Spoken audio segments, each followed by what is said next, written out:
Good afternoon. My name is Kim Webb, and I am the Marketing and Exhibitions Fellow here at the Ohio Arts Council's Rife Gallery.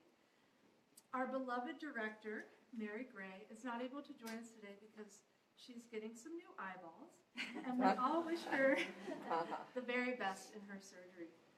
On behalf of Mary, the Ohio Arts Council's board, staff, the Rife Gallery team, welcome to the Ohio Arts Council's Rife Gallery. To those of you in our live audience, we are streaming live on Facebook, and so you will be able to share this with your friends and family and view it again in case you miss anything. This is the second programming event in affiliation with our Quilt National 2017 exhibition on view through April 14th. Quilt National 2017 is the 20th biennial International Juried Art Quilt Exhibition produced by the Dairy Barn Art Center in Athens, Ohio. The artworks were selected by jurors Nancy Crow, Petra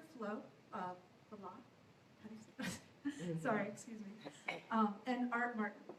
The Ohio Arts Council's Rife Gallery presents 36 of the original 86 works in the exhibition.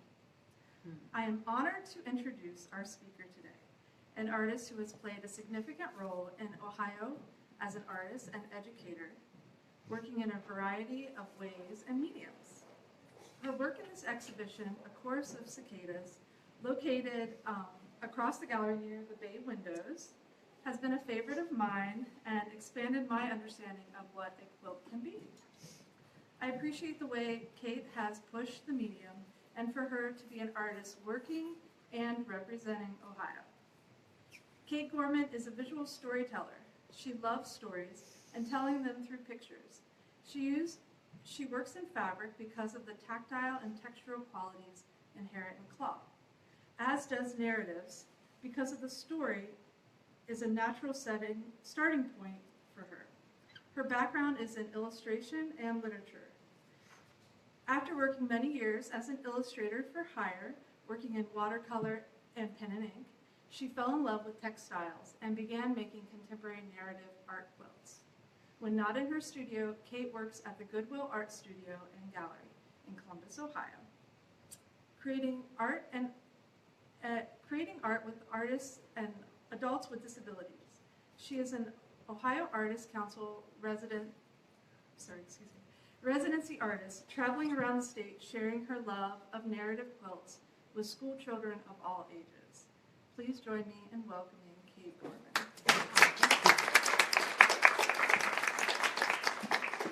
Thank you, Kim. And thanks to the Ohio Arts Council and the Rife Gallery. Hello, Mary. And everyone for coming out here today. You can see I'm Kate Gorman. And I'm just going to start because I don't know what else to do. So let's just start. When I started working in quilts, I was doing a lot of collage work, working with color and shape, texture and pattern. I love color. I love putting as many patterns together as I could and kind of trying to make sense of it. I have also had an abiding relationship with birds. And I continue to do this over many years. I like to kind of tell stories. I'm not telling novels in my quilts. I'm usually suggesting some kind of a narrative in the pieces. So this is a fairly old piece. I started with some work that's maybe 10 years old and decided to move forward. Here's another one. As I was working with line and shape, or with shape and color and texture, I began creating line. And throughout making all of these pieces, line became more and more important.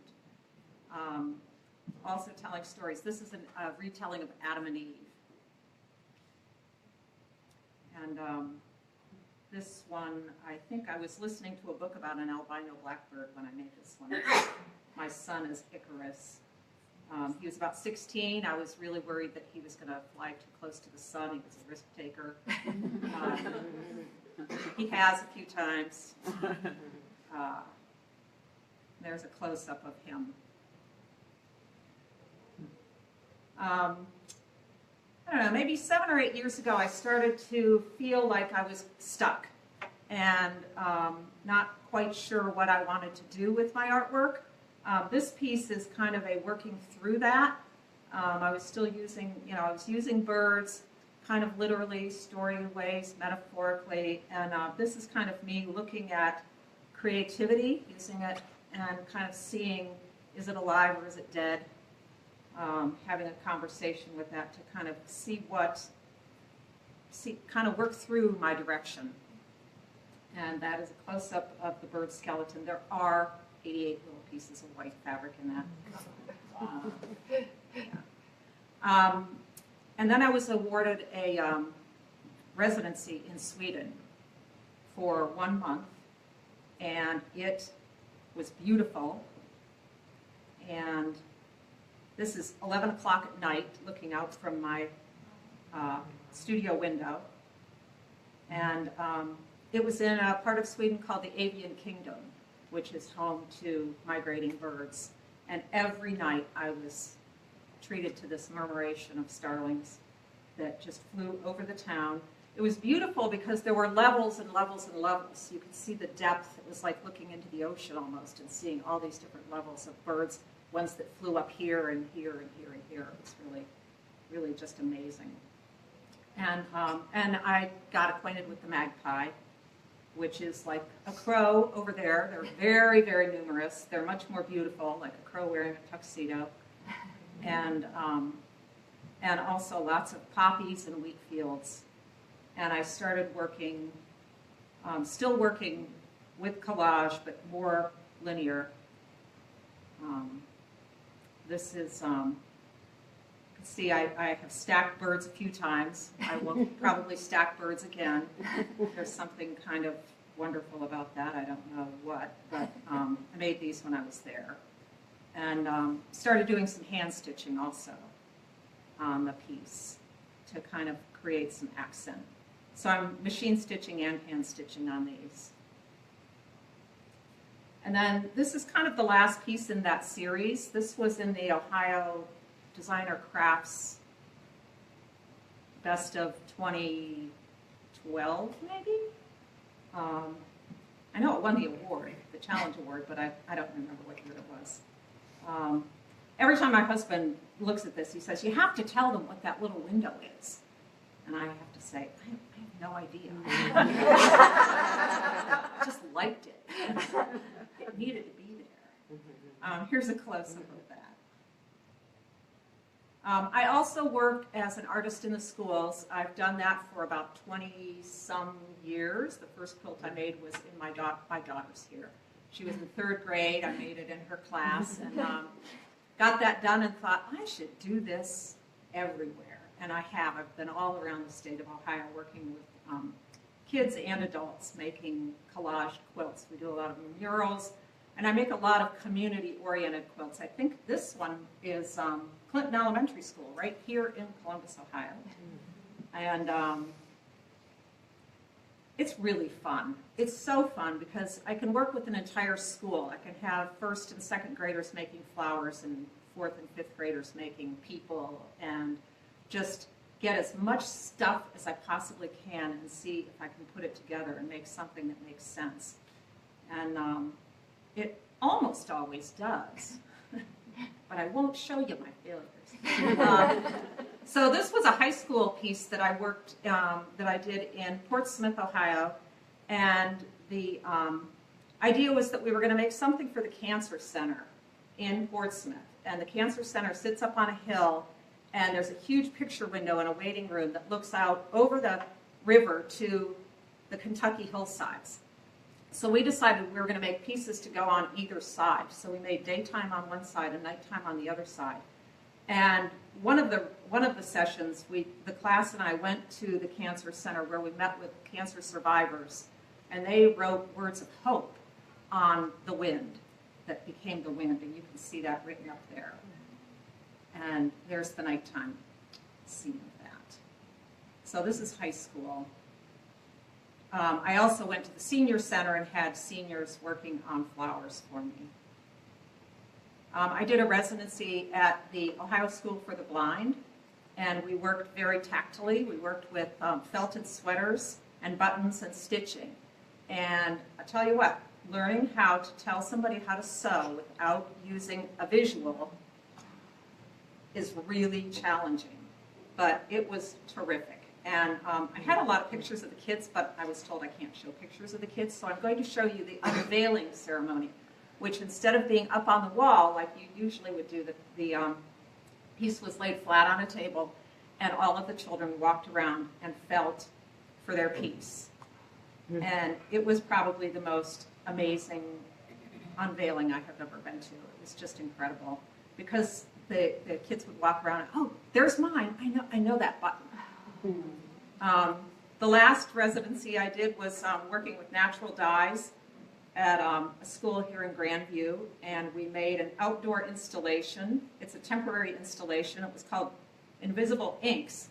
All of these dyes were used using native Ohio plants, and we knew that we didn't have a mordant that we could use. So we knew that when they hung there, as the winter progressed, the color would start to fade, and it has. I don't have a picture of that, but we had these 5 columns to work with, and we put tree branches and hung little circles and leaves from the trees, and then had this bunting kind of as a celebration.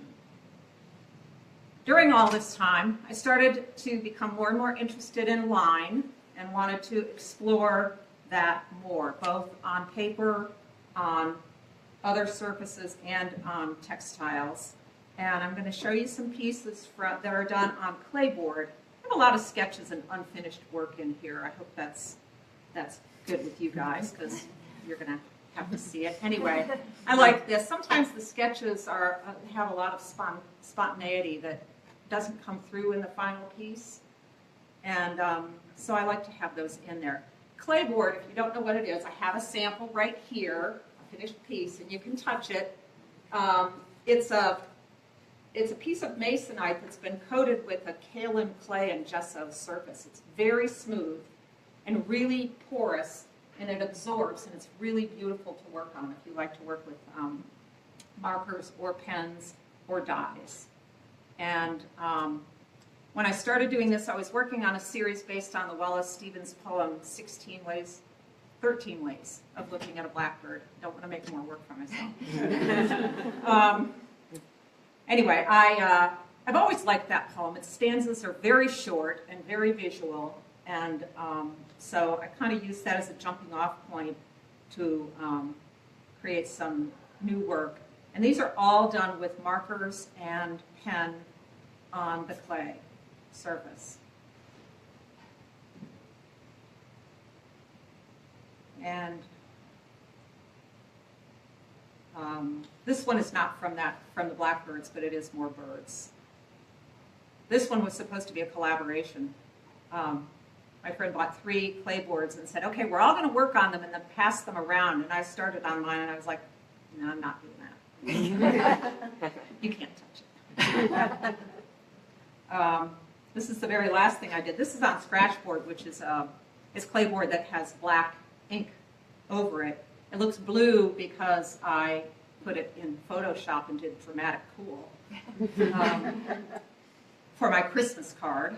And but it's so all of the white lines are done by scratching away with a sharp utensil. I use a lot of photos. I take a lot of photos, and I use a lot of photos as reference material. And I make my own Christmas cards every year, so you're going to see a few Christmas cards, illustrated cards. There's a close-up of that small box. I also shamelessly use my old family photographs to create stories. And these are my grandparents outside of their home. They were partiers. And you can tell that on my grandfather. I think he was a lot more of a party animal than my grandmother was, really. Somebody had to hold down the fort.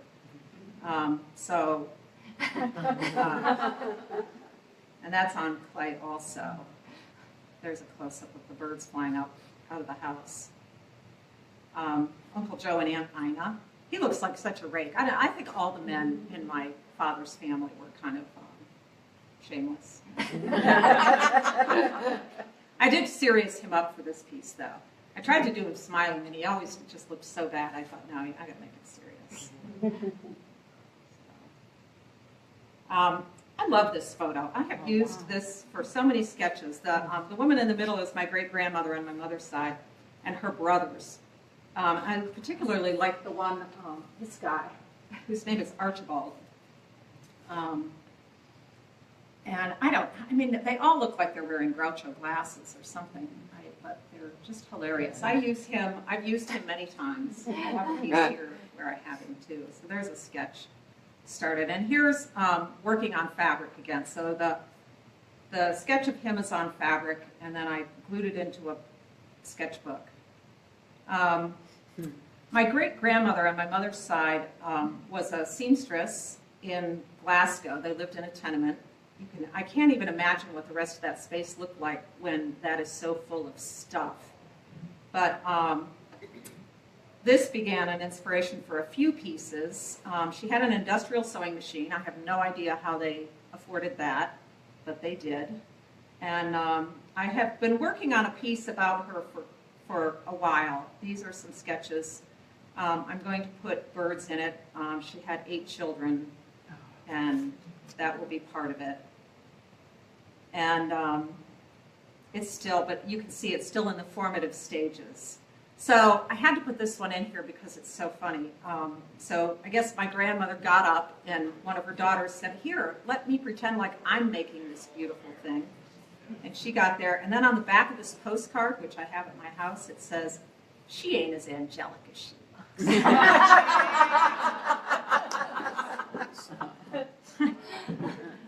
No kidding. Oh, gosh. My grandparents on my dad's side came from, lived in the Upper Peninsula in Michigan, in Calumet, where they worked in the copper mines. So this is the Calumet and Hecla mine, which in 1913 there was a strike, and the mine had to close.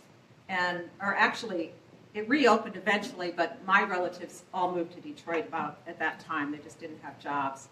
And this is a piece that I did about that kind of migration time called The Closing of the Calumet and Hecla Mine, or Uncle Bud Goes South.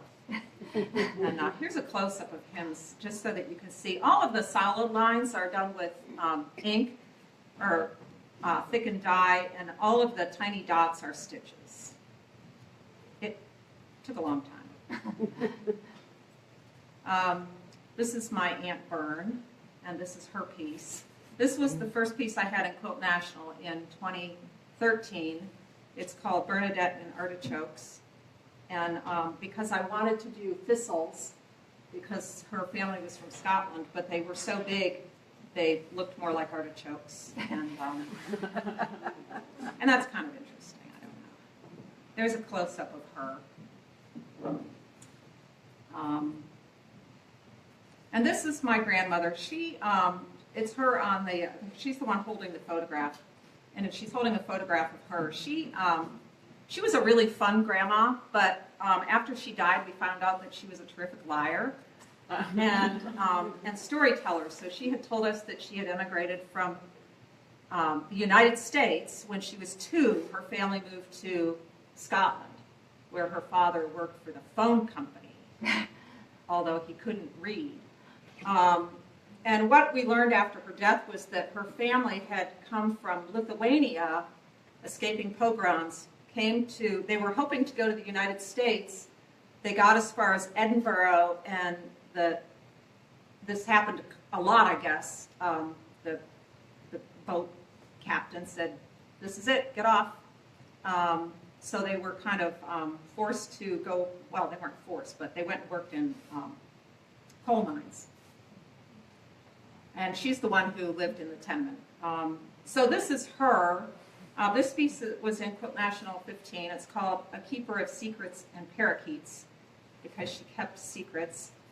She's got a lot of symbolism in this piece. Her dress has rue flowers, which is the national flower of Lithuania. The boats are Lithuanian. She's wearing little thistle earrings, and she's also wearing a key on around her neck for her secrets. I'm not sure why she felt like she needed to keep that a secret, but she did. And she was really fun, though. She would take us on vacations, and she would let us come play beauty parlor with her hair. She was a lot of fun, and a fireball all at once. So she left home at 18, and she said she came through, she didn't have to go to Ellis Island because she was already a citizen. Actually, she came through Canada. She was an illegal alien. So, and here's a close-up of the parakeet. This piece, I didn't have a photograph to base this story on, but it's based on a about 5-time great-grandmother on my dad's side, Sarah Sturman. My last name is Sturman. Well, it was before I got married.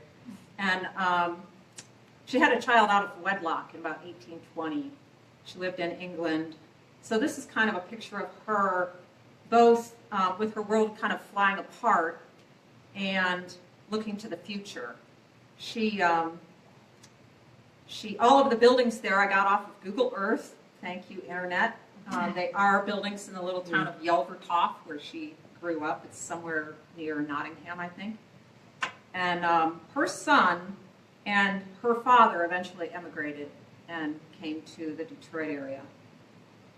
Through Canada, I think, but legally, probably, I hope. Anyway, there's a close-up of her. Lots of stitching. All the little grass marks are stitches. So this is using a lot of combination. Most of the work that I do now on textiles is a combination of dye and stitching. And there's a close-up of the goats and houses. So I take pictures surreptitiously sometimes. I took this picture of this little boy on a train between Glasgow and Edinburgh.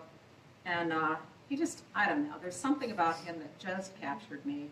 And I have been working on a piece about him for a little while, so here's a sketch of that. It's not finished, but I've done some studies, so I thought I'd show it.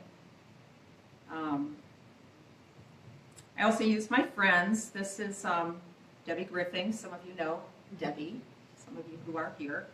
And she and her husband keep chickens. They live at Sunbury. This piece is called As One in Regard to the Question of Chicken and Egg. And there's a close-up of that one. I got to do French knots on it. I end up with a lot of scrap material, so I also sometimes just start sewing pieces together to see what works. And there's a bee on there. That's the beginning of the insect phase. This is the same image. This I had on playboard earlier. And here it is on fabric.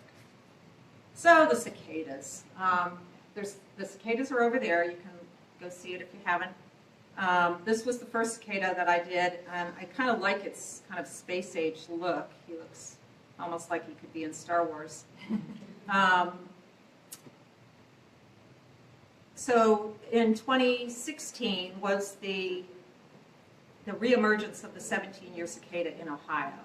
So if you were anywhere south of about 70, Interstate 70, you heard them and saw them everywhere.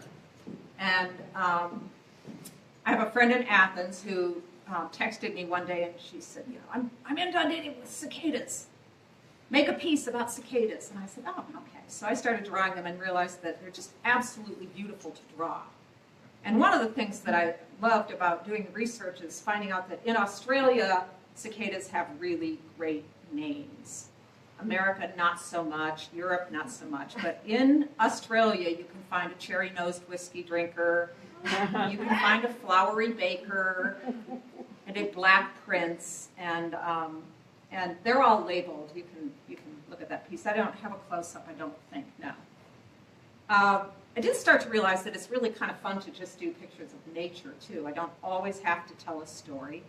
Sometimes I can just play with line and see what's out there in the natural world. And these are just a few pieces. So last summer I started working with silk screening, doing deconstructed silk screening. And what that is you draw on the silk screen, and then as you pull your image, you draw with ink, which disintegrates when it gets wet over time.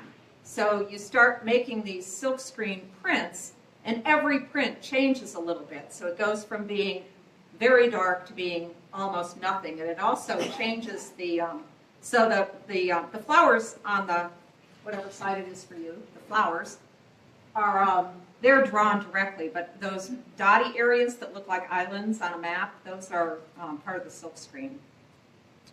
And this one, whoops, I don't have this one here, but I have other ones like it from the same batch. That, and what you end up with are these lines that kind of, I don't know, blob out in certain places, and they're hollow, so you get a line that actually has two edges and then nothing in the middle, which I just think is fascinating. And I have this piece here too. There's Archibald again. And this is a pretty small piece, and it's pinned together, but anybody's welcome to come up and look at any of the work. The other cool thing about the silk screening is that, like, this would have been probably the first pull on that same Luna moth. And then as it goes along, this one is kind of probably hard to see because it's, there, we'll do that. The ink starts to show up all over the edges, and as the piece is disintegrating. So you get, you can get 4 or 5 almost the same, but really different images. So, thank you, but I'll explain this. For Christmas, my husband got me a class at the Ohio School of Falconry, where I got to call a falcon to my gloved hand. It was absolutely the coolest thing I've ever done. Well, maybe not ever, but it was really great. Anyway, so thank you. I'm happy to take any questions, and if there aren't any, everybody can just browse. Feel free to look at the work up here, and you can touch anything. I'm not particular. Oh, that's it.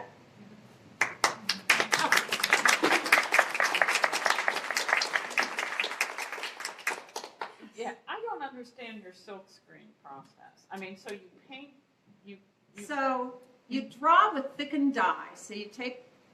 Is that how you did your cicadas then too? Yes. Okay, you draw with thickened dye. So I take Procyon dyes and use sodium alginate, which is seaweed, and get it a good consistency. I paint with a paint bottle. I forgot to bring one of those, but I paint with a little paint bottle.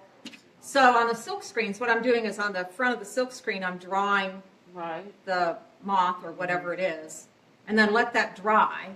And then once it's dry, flip it over, and with thickened water, use the same sodium alginate in the water so that you have kind of goop. And you pull the screen, and as it gets the ink wet, it releases the dye. Oh, rather than act as a resist. Right. Okay. So it acts as a resist and as a dye. As it gets pulled, as it gets wetter and wetter, the line gets darker, but then so does the background. Okay. And then it disappears. So that's how you did the cicadas? No, the cicadas are drawn directly. With the dye? With the dye. Okay. So, yes. I noticed on your title slides you had a drawing of Beatrix Patterson. I did. And I was interested, since that's one of my favorite places, what inspired you there and what that trip was like. Well, that trip was amazing. Okay, so this is a good story. Well, maybe. What's that going to do? Can we put the Ohio Arts Council thing back on? Because that would be great to have flashing. Something as a distraction. So in 2013, I got an Ohio Arts Council grant, which was amazing. And I used that to go to Scotland to do a lot of family research for those pieces that are Scottish. And I had a studio at Project Ability, which is a studio kind of like Goodwill. It's for adults with disabilities and mental health issues. And I had a little room there to work. So on weekends, I would take day trips, and I took a train down to Beatrix Potter's house, which was amazing. Saw Peter Rabbit, and that's that's it. It was just a day trip that was really cool. And I do take my sketchbook anywhere so that I can sketch. And so sometimes I'm drawing from photos, but I'm also drawing from life. It was great. Thanks, Ohio Arts Council. Again. I was wondering why do you choose thick and dye to do some of your drawings rather than a paint or a marker? I like the thick and dye. Two things. One is I like its unpredictability. Like that I have some control but not complete control, and which is why I have so many leftover pieces, because I do make a lot of mistakes. And I paint. I like that it soaks into that it becomes part of the fabric. So paint. Some of the early pieces were done with paint, but paint just sits on it like plastic, and it doesn't have as nice of a feel when you're stitching then. So I like the feel of the dye and the that kind of thick and thin, unpredictable quality of it is, I don't know why that rocks my world, but it does. Yes? So what are you drawing with? I mean, so does it snag fabric or? I wish I had brought one of so you can those. keep it in place and have it. So I have the fabric is taped down, and sometimes it's taped down over a light table that I have made, and I'll have a drawing underneath, because if I'm drawing a person especially, you want to make sure that their eyeballs are both in the right place, or they're both looking in the same direction. So, so then I'm drawing, it's a little plastic bottle filled with dye, and then it has a steel nib with a tiny, tiny hole in it. So I'm kind of holding it over it and squeezing it. It's kind of, yeah, it's, yeah, it is in a fun kind of way, I guess. Not everybody would like it, but I do, yeah. So your dye has to be pretty thin, it can't be very thick, is that right? I mean, or it wouldn't Has to be squeeze out. thick enough to not blob out too much on the paper or on the fabric, but thin enough that it comes out of the teeny tiny hole. Yes, I am an expert in just the right, it's kind of not quite pudding, maybe like yogurt that's been left out for a couple hours, that kind of consistency. Boy, that's charming. That